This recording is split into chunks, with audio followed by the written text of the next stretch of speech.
Selamat malam saya ucapkan kepada Bapak, Ibu, dan juga saudara-saudara sekalian, suatu berkat Tuhan yang sangat baik untuk kita, sehingga kita bisa diberikan kesempatan bisa berkumpul pada malam ini walaupun melalui virtual Zoom kita, tapi ini bisa menjadi berkat yang besar buat kita pada malam ini bisa berkumpul bersama-sama.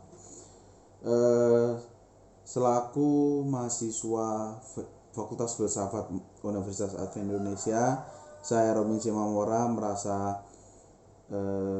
saya merasa terhormat karena bisa diberikan kesempatan untuk bisa membawakan firman pada malam hari ini di kebaktian Vesper kita. Saudara-saudara, untuk mengawali firman saya memiliki sebuah cerita yang menarik. Ada seorang warga sipil yang bernama Frank Slazak yang memiliki pekerjaan sebagai guru. Satu-satunya impian dia mulai dia dari kecil adalah bahwa ia sangat ingin sekali pergi ke luar angkasa. Namun sepertinya dia memiliki kesempatan yang sangat kecil sekali mengingat dia hanya sebagai seorang guru. Kemudian tak lama ada sebuah berita bahwa NASA akan meluncurkan sebuah pesawat ulang-alik yang bernama Challenger, yang kabar baiknya adalah mereka membuat suatu program di mana memperbolehkan satu warga sipil yang berprofesi sebagai guru diperbolehkan untuk ikut dalam penerbangan pesawat ulang-alik Challenger ini. Namun dengan syarat harus bisa melewati beberapa tes yang akan dijalani. Tak lama kemudian Frank Slazak langsung mengirimkan surat lamarannya sehingga ia bisa mengikuti program ini. Dalam setiap tes yang ia jalani, dia selalu berdoa kepada Tuhan, dia selalu meminta petunjuk kepada Tuhan, sehingga dari 43.000 orang terselisih menjadi 10.000 orang, lalu kemudian menjadi 100 orang dalam mengikuti tes tersebut. Dan Frank Slazak tentu salah satu dari 100 orang itu tersebut. Dengan percaya dirinya dan juga dalam setiap tes dia selalu mengandalkan Tuhan, dia juga percaya diri bahwa dialah orang yang terpilih nantinya akan mengikuti penerbangan pesawat ulang-alik ini. Tak lama kemudian hasilnya pun keluar, namun sayangnya bukan nama Frank Slazak yang tertulis di sana, namun ada seorang wanita yang bernama Krista McAuliffe yang terpilih mengikuti penerbangan pesawat ulang-alik ini. Di sini tentunya sebagai manusia biasa, Frank Slazak merasa sangat kecewa karena dalam setiap tes yang dia lewati, dalam setiap syarat-syarat yang sudah dia sanggupi, semuanya dia sangat bergantung kepada Tuhan, dia sangat berdoa berulang-ulang kali, tetapi hasilnya dia bukan yang menjadi terpilih. Tentunya juga dia ada merasa kecewa dan juga ada marah dengan Tuhan sebagai manusia biasa. Namun juga sebagai suatu penghormatan kepada negaranya, akhirnya pada saat hari peluncuran pesawat ulang-alik ini, ia menghadiri peluncurannya. Ketika hadir di lapangan peluncuran pesawat ulang-alik ini, dia masih merasa sedih dan juga kecewa kepada Tuhan. Mengapa tidak saya yang ada di dalam pesawat itu? Mengapa bukan saya, Tuhan? Dia selalu bertanya, dia selalu bergumul dalam hatinya, menanyakan hal yang sama. Mengapa Tuhan? Mengapa? Kemudian waktu berjalan dan juga tibalah waktunya pesawat ulang-alik ini akan meluncur. Lalu pada saat di awal meluncur, pesawat ini mengalami progres yang meyakinkan. Semuanya berjalan dengan baik, dan tak lama kemudian setelah 73 detik kemudian, pesawat ulang-alik yang bernama Challenger ini pun hancur meledak di angkasa. Melihat kejadian itu, Frank Slazak berkecamuk dalam hatinya, apa yang sedang terjadi? Apakah ini rencana Tuhan atau memang ini adalah suatu kesalahan?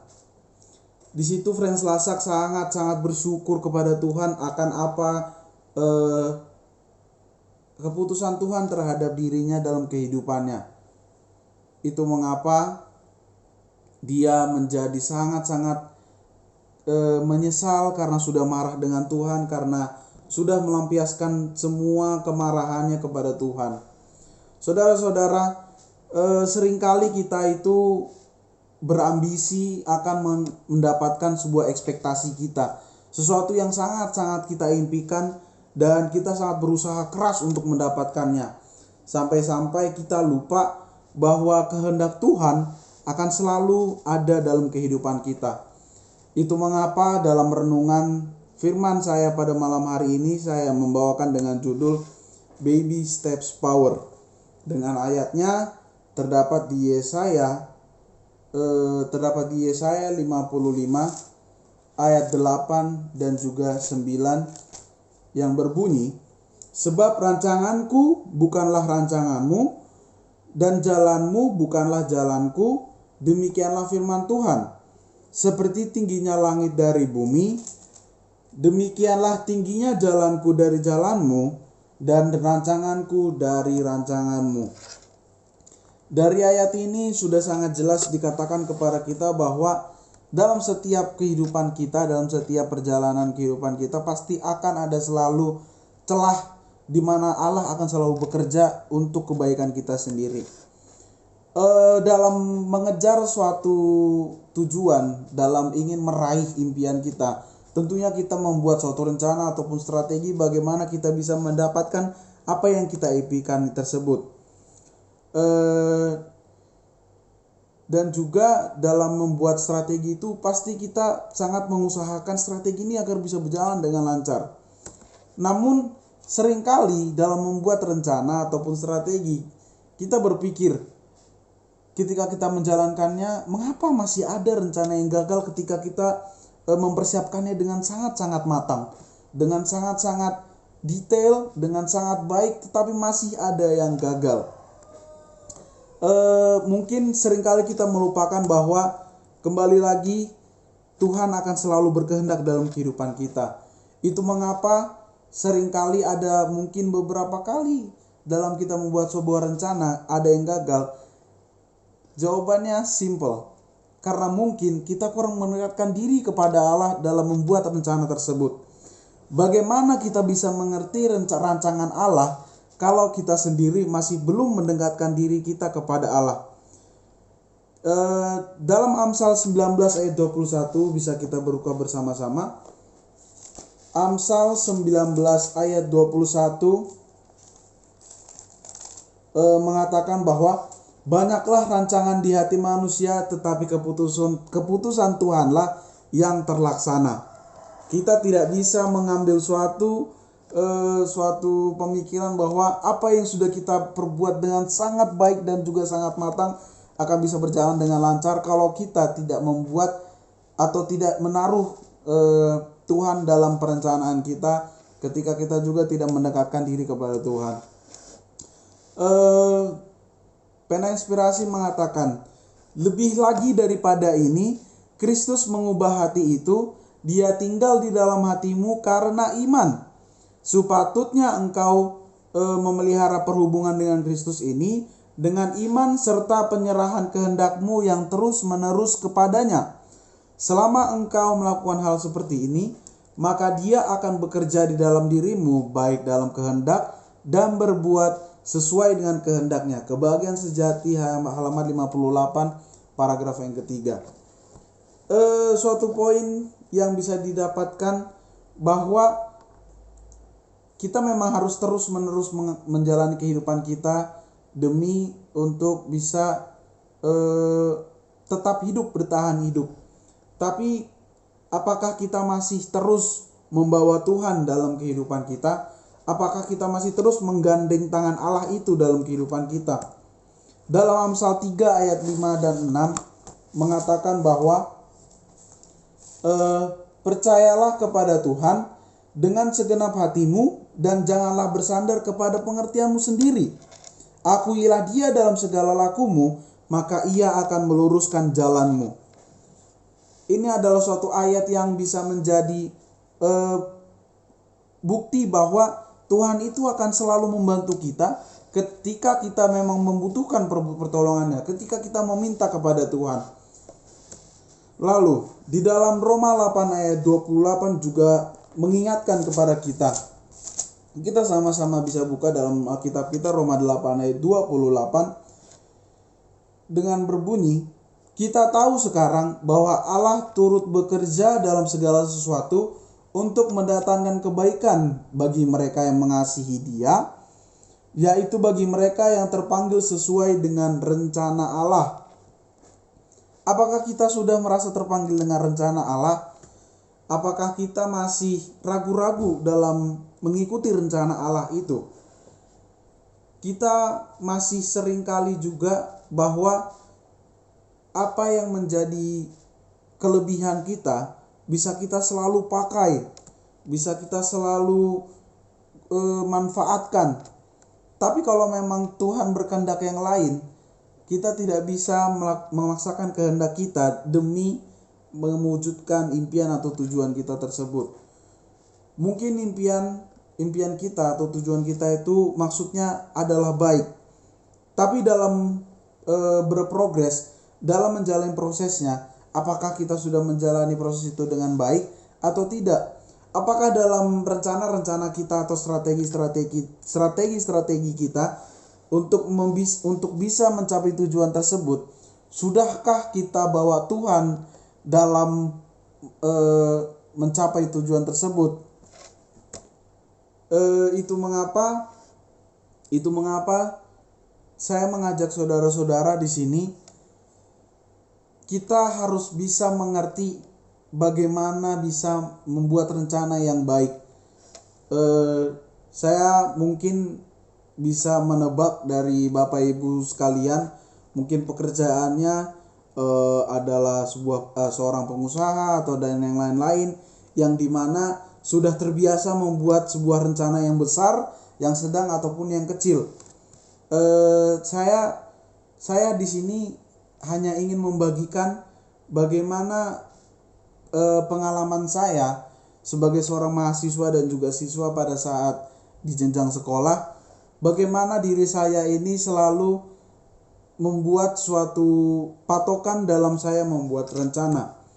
Yang pertama, yang seperti kita tahu, ada yang nama rencana jangka panjang dan juga ada rencana jangka pendek. Nah, rencana jangka panjang adalah sebuah rencana yang kita siapkan bagaimana kita bisa bersiap dalam waktu yang akan datang. Namun rencana jangka pendek seperti kata sebutannya pendek, maka itu untuk jangka waktu yang mungkin singkat, mungkin besok ataupun beberapa hari kemudian. Namun yang seringkali kita lupa dalam membuat sebuah rencana, kita membuat yang namanya rencana cadangan. Rencana cadangan ini walaupun dalam katanya cadangan, seringkali kita melupakannya, seringkali kita menganggap remeh, tapi ini juga yang bisa seringkali membantu kita dalam masa-masa kesulitan kita. Ada sebuah cerita menarik yang mau saya sampaikan kepada saudara-saudara sekalian. Pada saat saya dulu baik SMP ataupun SMA, saya diberikan kesempatan, dipercayai untuk bisa menjadi anggota staf OSIS. Saya waktu itu menjadi staf namanya seksi apresiasi. Seksi apresiasi ini sedikit saya menjelaskan adalah di mana seksi ini mengurus segala macam acara, baik dari acara besar, event yang besar ataupun event yang kecil, itu semua pasti kami ada turut ambil di dalamnya. Nah, dalam sebuah acara pasti ada yang namanya bisa dibilang rundown. Ada rundown acara, karena seksi apresiasi ini akan selalu menjadi istilahnya yang melihat bagaimana keadaan acara itu berjalan. Nah, tugas kami sebagai seksi apresiasi adalah bagaimana membuat acara ini. Apabila seperti ini, apa yang harus kami lakukan? Salah satunya adalah pada saat pada saat saya di Selapur, saya tamatan sekolah lanjutan FM Purwodadi. Itu adalah sekolah berasrama. Jadi ketika malam minggu, ketika sudah tiba malam minggu, seringkali kami diminta oleh guru-guru, tolonglah buat acara buat anak-anak malam minggu supaya tidak bosan di asrama saja atau bermain HP saja. Oke, kami menyetujui, menyanggupi akan keputusan permintaan tersebut. Akhirnya kami membuat sebuah acara namanya parodi iklan. Parodi iklan, kami buat pengumuman, kita akan adakan acara malam minggu tanggal segini, jam segini. Kemudian tentunya kami sebagai seksi apresiasi harus menyiapkan segala hal sehingga rencana ini bisa berjalan dengan baik. Acara malam minggu kami itu diadakan di sebuah aula yang memang dengan keadaan sound system yang kurang, seringkali tiba-tiba mati, dan juga seringkali suaranya tidak bisa terdengar dengan jelas. Sampai datang hari acara ini, acara malam minggu kami, hal yang kami takutkan pun terjadi. Pada saat acara berjalan di tengah-tengah waktu itu, tiba-tiba speakernya mati. Inilah yang kami selalu, pembina kami dalam seksi apresiasi selalu ingatkan kepada kami, siapkan speaker cadangan ataupun sound system cadangan sehingga acara itu terus bisa berjalan dengan baik. Akhirnya tidak lama kemudian kami langsung cepat bertindak menyiapkan speaker cadangan kami sehingga sound system bisa berjalan tetap dengan baik dan acara juga bisa tetap berjalan dengan baik. Inilah mengapa saya selalu, oleh karena di OSIS ini saya selalu membuat rencana itu ada namanya rencana cadangan.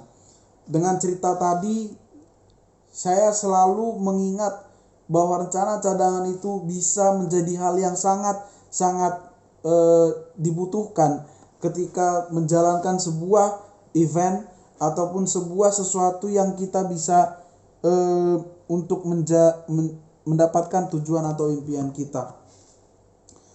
Saudara-saudara sekalian, dalam membuat sebuah rencana ataupun dalam ingin kita mendapatkan impian kita atau mendapatkan tujuan kita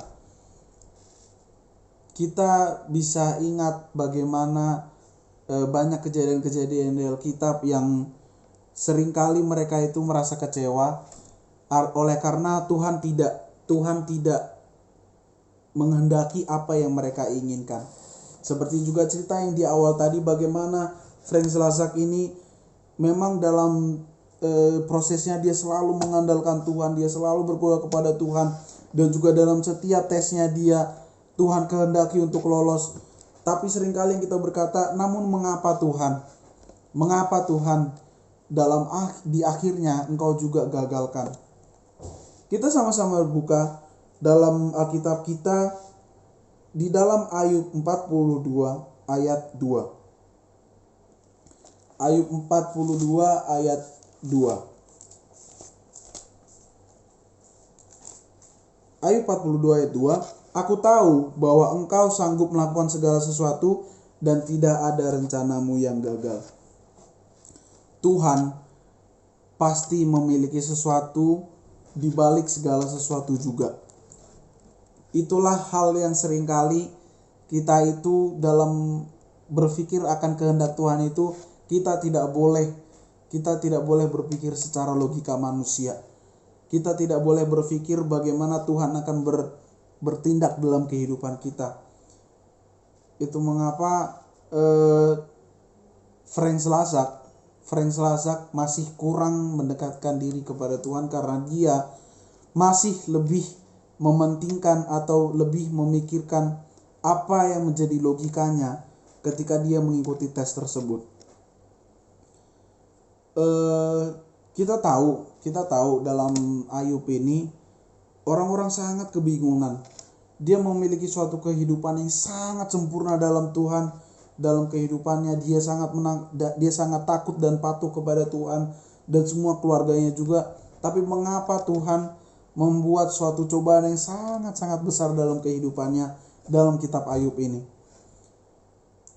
Semua orang bertanya-tanya, bahkan istrinya sendiri sampai berkata, tinggalkanlah Tuhanmu itu, kau sudah dibuang, kau sudah tidak dianggap lagi.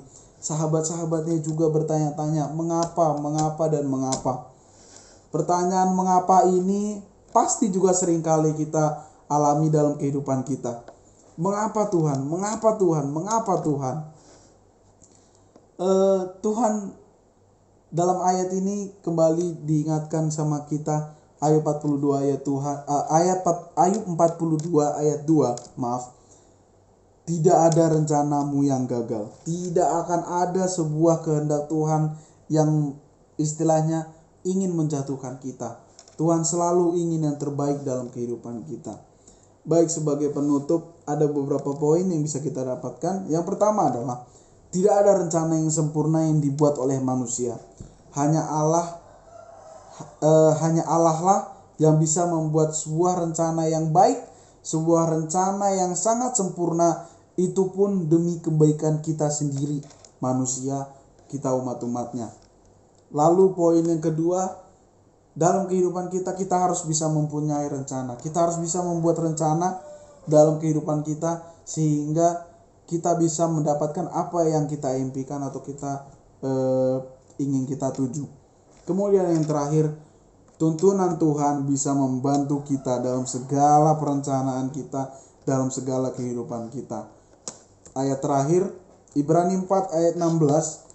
Sebab itu, marilah kita dengan penuh keberanian menghampiri tahta kasih karunia, supaya kita menerima rahmat dan menemukan kasih karunia untuk mendapat pertolongan kita pada waktunya.